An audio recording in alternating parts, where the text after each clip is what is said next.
My name is Taya Graham, reporting for the Real News Network in Pocomoke City.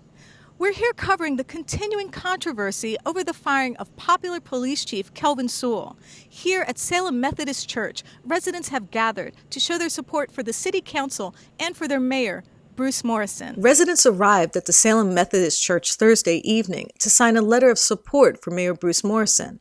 The veteran politician has been nationally criticized since the termination of Police Chief Kelvin Sewell, amid allegations he was let go because he refused to fire 2 black officers who filed EOC discrimination complaints against a Somerset County drug unit. The United States Department of Justice has also stepped into the fray, telling residents last week that they were investigating not just Sewell's termination, but allegations that federal grant monies had been misappropriated and a council election for the city's 4th district was illegally canceled. There are already processes in the works in terms of looking at the chief's termination, and looking at some of the other issues, the voting irregularities that were mentioned earlier.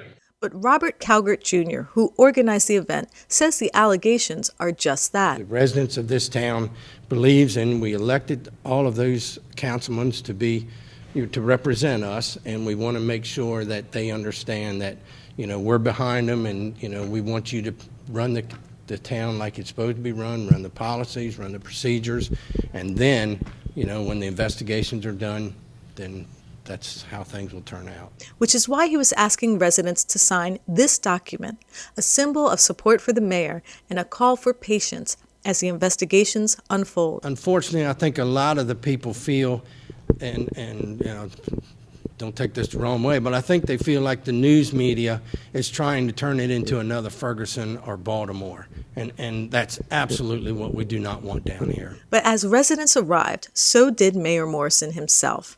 He is yet to speak publicly on any of the controversy which has embroiled the town that bills itself as the friendliest on the Eastern Shore. It's not a petition. It's not anything like that. It's a letter of support that's saying the citizens of Pocomoke stand behind the mayor and council for their decision they have made. So we asked him why he fired the chief. I will not talk about it. Why can't you talk about it? No.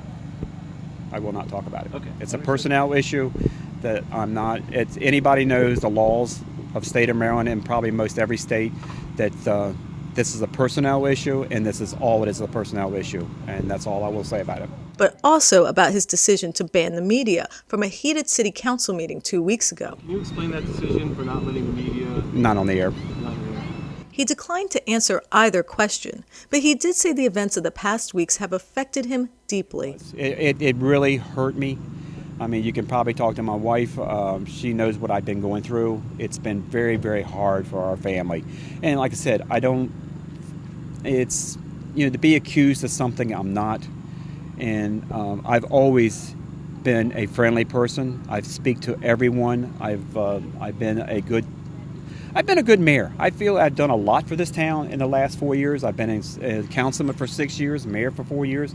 I feel like I've taken Pocomoke to another level. And that Pocomoke has been unfairly represented by the media as a town with deep racial divisions.